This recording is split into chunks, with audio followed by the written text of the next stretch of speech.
আজ আমরা জীববিজ্ঞানের জগতে একটা ডুব দেব। আমাদের কাছে যে নোটগুলো আছে সেগুলো কিন্তু শুধু কিছু শুকনো তথ্য নয়। একদমই না। এটা আসলে একটা অসাধারণ গল্পের মতো। কিভাবে মানুষ তার চারপাশে জীবজগৎকে বোঝার চেষ্টা শুরু করলো, তাদের একটা শৃঙ্খলার মধ্যে সাজানোর চেষ্টা করলো, সেই গল্পটাই আজ আমরা শুনব। ঠিক নাই। আর যে কোনো ভালো গল্পের মতোই এটারও শুরুটা করতে হবে একেবারে গোড়া থেকে, মানে বায়োলজি শব্দটার নিজের পরিচয় দিয়ে। তাহলে সেখান থেকেই শুরু করা যাক। বায়োলজি শব্দটা শুনলেই তো জীবন বা জীব সংক্রান্ত একটা ব্যাপার মাথায় আসে। এর আসল অর্থটা কি? আপনি একদম ঠিক ধরেছেন। শব্দটা আসলে দুটো গ্রিক শব্দ থেকে এসেছে। গ্রিক শব্দ, আচ্ছা। হ্যাঁ, একটা হলো বায়োস, যার মানে হলো জীবন, আর অন্যটা হলো লোগোস, যার মানে হলো অধ্যয়ন বা জ্ঞান। তার মানে বায়োলজি মানে হলো জীবনের অধ্যয়ন। খুব সহজ, একদম সহজ। কিন্তু এই নামটা তো আর সবসময় ছিল না। আমাদের নোটসে দেখছি মাত্র 100-200 বছর আগে দুজন বিজ্ঞানী প্রথম এই শব্দটা ব্যবহার করেন। হ্যাঁ, ঠিক তাই। ফরাসি বিজ্ঞানী জা বাপটিস্ট ল্যামার্ক আর জার্মান বিজ্ঞানী গটফ্রিড রেইনহোল্ড ট্রেভিরেনাস এরা 1801 সাল নাগাদ প্রথম স্বাধীনভাবে বায়োলজি শব্দটা ব্যবহার করেন। তার মানে এর আগে জীব নিয়ে চর্চা তো হতো, কিন্তু চর্চা হতো, কিন্তু সেটা উদ্ভিদবিদ্যা বা প্রাণীবিদ্যা এরকম আলাদা আলাদা নামে পরিচিত ছিল। সবটাকে একটা ছাতার তলায় আনার ধারণাটাই ছিল নতুন। বুঝেছি। তার মানে নামটা নতুন হলেও কাজটা বহু পুরনো। আর এই কাজের কৃতিত্ব যদি কাউকে দিতে হয়, তাহলে সবার আগে কার নাম আসবে? নোটসে তো অ্যারিস্টটলের কথা বলা আছে। একদম। কোনো মাইক্রোস্কোপ বা আধুনিক যন্ত্রপাতি ছাড়াই আজ থেকে প্রায় 2500 বছর আগে গ্রিক দার্শনিক অ্যারিস্টটল শুধু পর্যবেক্ষণ দিয়ে জীবজগতের একটা ভিত্তি তৈরি করে ফেলেছিলেন। ভাবা যায়। তিনি প্রথম উদ্ভিদ আর প্রাণীর জীবনযাত্রা, তাদের গঠন, আচরণ নিয়ে মনোবদ্ধভাবে লেখার চেষ্টা করেন। এই অবিশ্বাস্য কাজের জন্যই অ্যারিস্টটলকে জীববিজ্ঞানের জনক বা ফাদার অফ বায়োলজি বলা হয়। আর যেহেতু প্রাণীদের নিয়ে ওন কাজ খুব বিস্তারিত ছিল। ঠিক, সেই কারণেই তাকে প্রাণীবিজ্ঞানের জনক বা ফাদার অফ জুলজিও বলা হয়। দারুণ। একজন মানুষ দিয়ে শুরু, আর আজ জীববিজ্ঞান একটা বিশাল মহিরু। এর তো নিশ্চয়ই এখন অনেক ডালপালা, মানে শাখা প্রশাখা গজিয়েছে। অবশ্যই। আর প্রতিযোগিতামূলক পরীক্ষার জন্য এই শাখাগুলোর নাম জানাটা কিন্তু খুব জরুরি। যেমন ধরুন, প্রাণী সম্পর্কিত কিছু শাখা যদি দেখি, এপিকালচার। এপিকালচার মানে তো মৌমাছি পালন, তাই না? হ্যাঁ, আর সেরিকালচার হলো রেশম কীট পালন। এই দুটোই কিন্তু সরাসরি অর্থনীতির সাথে জড়িত। ঠিক, মধু আর রেশমের জন্য। আচ্ছা, আর মাছ চাষ?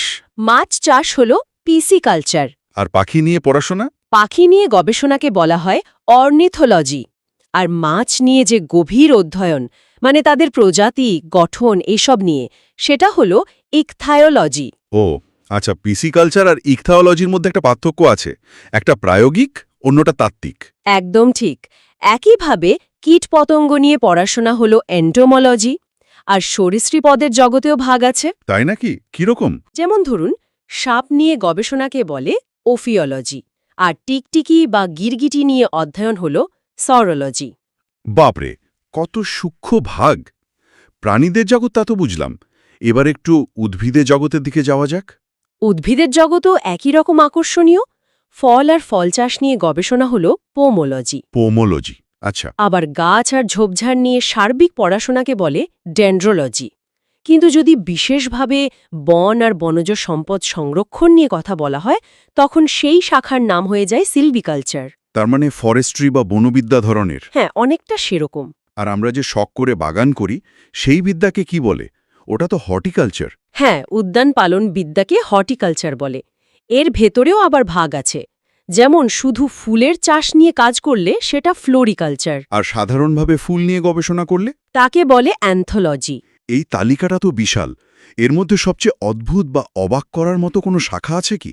আমি যেমন ভাবতেও পারিনি যে শুধু ঘাস নিয়ে পড়ার জন্য একটা গোটা বিজ্ঞান আছে। ঠিক ধরেছেন, অ্যাগ্রোস্ট্রোলজি বা ঘাস সম্পর্কিত বিজ্ঞান। শুনতে খুব সাধারণ লাগলেও পৃথিবীর বাস্তুতন্ত্র আর আমাদের কৃষি ব্যবস্থার জন্য ঘাস কতটা গুরুত্বপূর্ণ তা নিয়ে এখানে গবেষণা হয়। আর ওই যে মাটি ছাড়া জলে গাছপালা ফলানো? হাইড্রোপোনিক্স, ওটা তো আমার কাছে সবচেয়ে আকর্ষণীয় লাগে। এটা হয়তো আমাদের ভবিষ্যতের কৃষি ব্যবস্থার একটা ঝলক। ঠিক ছত্রাক আর শৈবাল নিয়েও তো আলাদা শাখা আছে। অবশ্যই ছত্রাক নিয়ে গবেষণাকে বলে মাইকোলজি, আর শৈবাল নিয়ে অধ্যয়ন হল ফাইকোলজি। এই সব কিছু শোনার পর একটা প্রশ্ন মাথায় আসছে, এই যে কোটি কোটি জীব, এদের সবাইকে চেনার বা মনে রাখার তো একটা ব্যবস্থা দরকার। এখানে কি শ্রেণীবিন্যাসের ধারণাটা আসে? একদম। এই বিশাল জীবজগৎকে একটা সুশৃঙ্খল কাঠামোর মধ্যে ফেলার প্রথম চেষ্টাটাও করেছিলেন সেই অ্যারিস্টটলই। তিনি কিভাবে করেছিলেন? তিনি খুব সহজ একটা উপায় বের করলেন। যা কিছু সবুজ এক জায়গায় স্থির থাকে তারা হলো উদ্ভিদ, আর যারা নড়াচড়া করে, খাবার খায়, তারা প্রাণী। এই ছিল জীবজগতের প্রথম মানচিত্র। দুটো ভাগ, উদ্ভিদ জগৎ আর প্রাণী জগৎ। হ্যাঁ, কিন্তু এই মানচিত্র তো পরে আরও উন্নত হয়েছে। আধুনিক শ্রেণীবিন্যাসের জনক হিসাবে আমরা ক্যারোলাস লিনিয়াসের নাম জানি। হ্যাঁ, ফাদার অফ মডার্ন ট্যাক্সোনমি। ঠিক, লিনিয়াসকে বলা যেতে পারে জীবজগতের শ্রেষ্ঠ লাইব্রেরিয়ান। তিনি তার বিখ্যাত বই সিস্টেমা ন্যাচুরিতে জীবজগৎকে ওই উদ্ভিদ আর প্রাণী এই দুই রাজ্যেই ভাগ করেন, কিন্তু তার পদ্ধতি ছিল অনেক বেশি মনশৃঙ্খল। কিন্তু একটা সমস্যা তো থেকে গেল। অণুবীক্ষণ যন্ত্র আবিষ্কারের পর বিজ্ঞানীরা এমন সব জীব দেখতে পেলেন যারা ঠিক উদ্ভিদও নয়, আবার প্রাণীও নয়, যেমন ব্যাকটেরিয়া। এটাই ছিল সবচেয়ে বড় চ্যালেঞ্জ। এদেরকে কোথায় রাখা হবে এই নিয়ে অনেক দিন বিভ্রান্তি ছিল। তারপর ১৯৬৯ সালে আমেরিকান বিজ্ঞানী R.H. হুইটেকার একটা বৈপ্লবিক প্রস্তাব দিলেন। তিনি বললেন, ২ রাজ্যে হবে না, জীবজগৎকে বুঝতে হলে ৫টা রাজ্যের প্রয়োজন। ৫ রাজ্য শ্রেণীবিন্যাস? হ্যাঁ, এই 5 কিংডম ক্লাসিফিকেশন আমাদের দেখার চোখটাই বদলে দিয়েছিল। এই ৫টি রাজ্য কি কি, আর এদেরকে আলাদা করার মূল ভিত্তিটাই বা কি ছিল? হুইটেকারের 5টি রাজ্য হল মনেরা, প্রোটিস্টা, ফাঙ্গাই, প্ল্যান্টা এবং অ্যানিমেলিয়া। মনেরা, প্রোটিস্টা, ফাঙ্গি, প্ল্যান্টা আর অ্যানিমেলিয়া। আচ্ছা। এদের আলাদা করার ভিত্তিটা ছিল খুব যৌক্তিক। প্রথমত, কোষের গঠন, অর্থাৎ নিউক্লিয়াস ঠিকমতো আছে কি নেই। আর দ্বিতীয়ত, তাদের পুষ্টির পদ্ধতি, মানে তারা কিভাবে খাবার জোগাড় করে। তাহলে প্রথম রাজ্য মনেরা থেকে শুরু করা যাক। এরা কারা? মনেরা হল পৃথিবীর আদিমতম এবং সরলতম জীব। এদের কোষে কোনো সুগঠিত নিউক্লিয়াস থাকে না, তাই এদের বলে প্রোক্যারিওটিক। ও, প্রোক্যারিওটিক। সমস্ত ব্যাকটেরিয়া কি এর মধ্যেই পড়ে? হ্যাঁ, সমস্ত ব্যাকটেরিয়া, সায়ানোব্যাকটেরিয়া এই দলেরই সদস্য। বেশ। আর প্রোটিস্টা? এদের নামটা একটু অদ্ভুত শোনে। প্রোটিস্টাদেরকে জীবজগতের বিবিধ ড্রয়ার বলা যেতে পারে।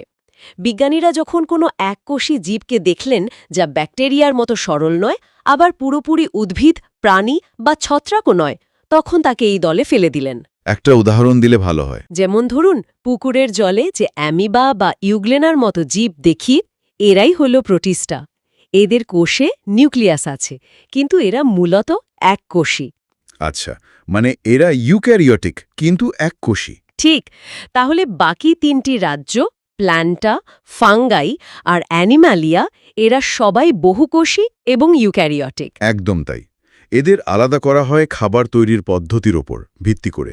প্ল্যান্টা বা উদ্ভিদ রাজ্যে সবাই স্বভোজী, মানে শালক সংশ্লেষের মাধ্যমে নিজেদের খাবার নিজেরাই তৈরি করে। উৎপাদক বা প্রডিউসার। হ্যাঁ, অন্যদিকে ফাঙ্গাই বা ছত্রাক রাজ্য হল পরভোজী। পরভোজী। হ্যাঁ, এরা পচা গলা বা জীবিত জিনিসের উপর জন্মায় আর শোষণ করে খাবার জোগাড় করে। সবচেয়ে বড় পার্থক্য হল উদ্ভিদের কোষপ্রাচীর সেলুলোজ দিয়ে তৈরি, আর ছত্রাকের কোষপ্রাচীর কাইটিন নামের এক অন্য জিনিস দিয়ে তৈরি। তার মানে ছত্রাক আসলে কোনো ধরনের উদ্ভিদ নয়, এদের একটা সম্পূর্ণ আলাদা জগৎ আছে। একদমই আলাদা জগৎ।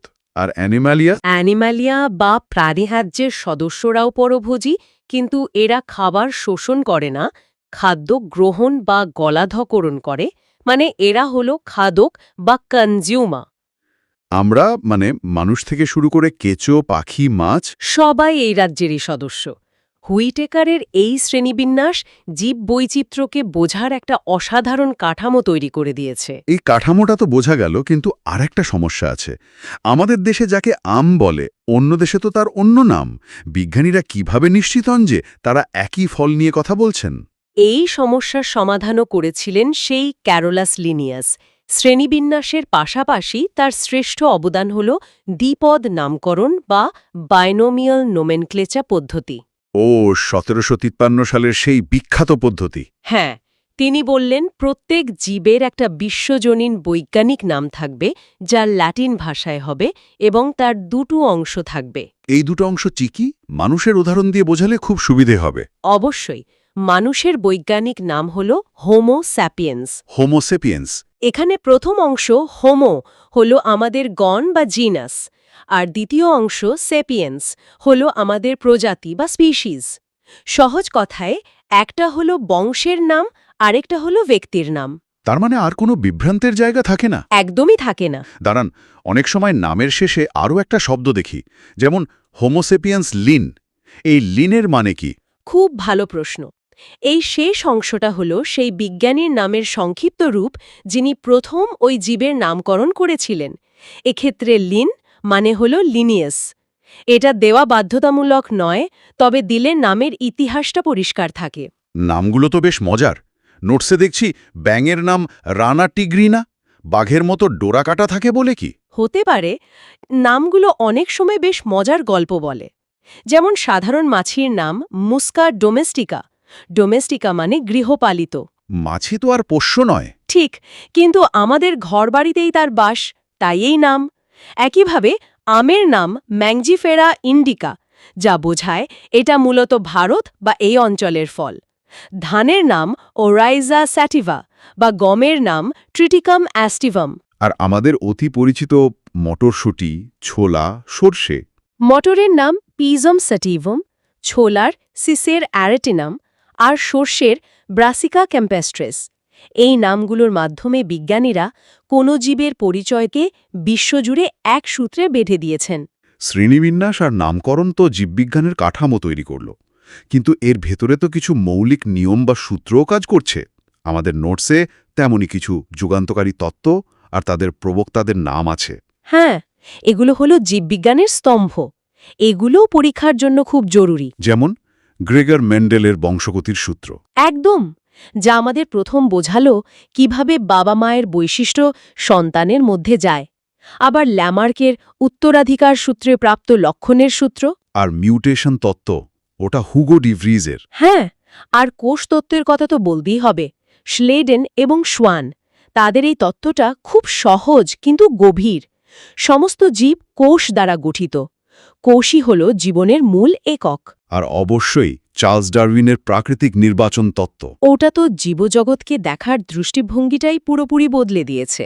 আর আধুনিক বিজ্ঞানের সবচেয়ে বড় আবিষ্কারগুলোর একটা ডিএনএর ডাবল হেলিক্স গঠন। ওয়াটসন এবং ক্রিক, তারা আমাদের হাতে জীবনের নকশার চাবিকাঠিটাই তুলে দেন। আর জীবনী শক্তিমতবাদ বা ভাইটাল ফোর্স থিওরির কথা বলা আছে হার্টভিকের নামে। হ্যাঁ, এই সবকটা আবিষ্কার মিলেই আজকের আধুনিক জীববিজ্ঞান তৈরি হয়েছে। তাহলে আজকের আলোচনা থেকে আমরা জীববিজ্ঞানের একটা সম্পূর্ণ সফর করলাম। একটা সাধারণ কৌতূহল থেকে শুরু করে তাকে একটা মনোযোগ বিজ্ঞানে পরিণত করার এই যাত্রাটা সত্যি অসাধারণ। একদম। আর এই শ্রেণীবিন্যাস বা নামগুলো শুধু মুখস্থ করার বিষয় নয়, এটা আমাদের বুঝতে সাহায্য করে যে পৃথিবীর এই বিপুল জীববৈচিত্র্যের মধ্যে একটা গভীর শৃঙ্খলা আর আন্তঃসম্পর্ক লুকিয়ে আছে। প্রত্যেকটা জীবের, তা সে যত ছোটই হোক না কেন, এই বিশাল জীবজগতে একটা নির্দিষ্ট স্থান এবং পরিচয় রয়েছে। ঠিক তাই।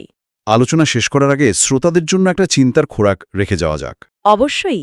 আমরা আর এই ছুরিটেকারের 5টি রাজ্যের শ্রেণীবিন্যাস নিয়ে আলোচনা করলাম, কিন্তু ভাইরাস, যা জীব ও জড়ের মধ্যবর্তী পর্যায়ের একটা বস্তু, তাকে তো এই 5টি রাজ্যের কোনোটিতেই ঠিকমতো ফেলা যায় না। যায় না, কারণ জীবদেহের বাইরে সে পুরোপুরি জড়, কিন্তু জীবদেহে প্রবেশ করলেই সে জীবনের লক্ষণ দেখায়, নিজের সংখ্যা বৃদ্ধি করে। তাহলে জীবনের এই রহস্যময় রূপটির স্থান জীবজগতের মানচিত্রে ঠিক কোথায়? এই প্রশ্নটি আমাদের জীবনের সংজ্ঞা নিয়েই আরও গভীরে ভাবতে বাধ্য করে।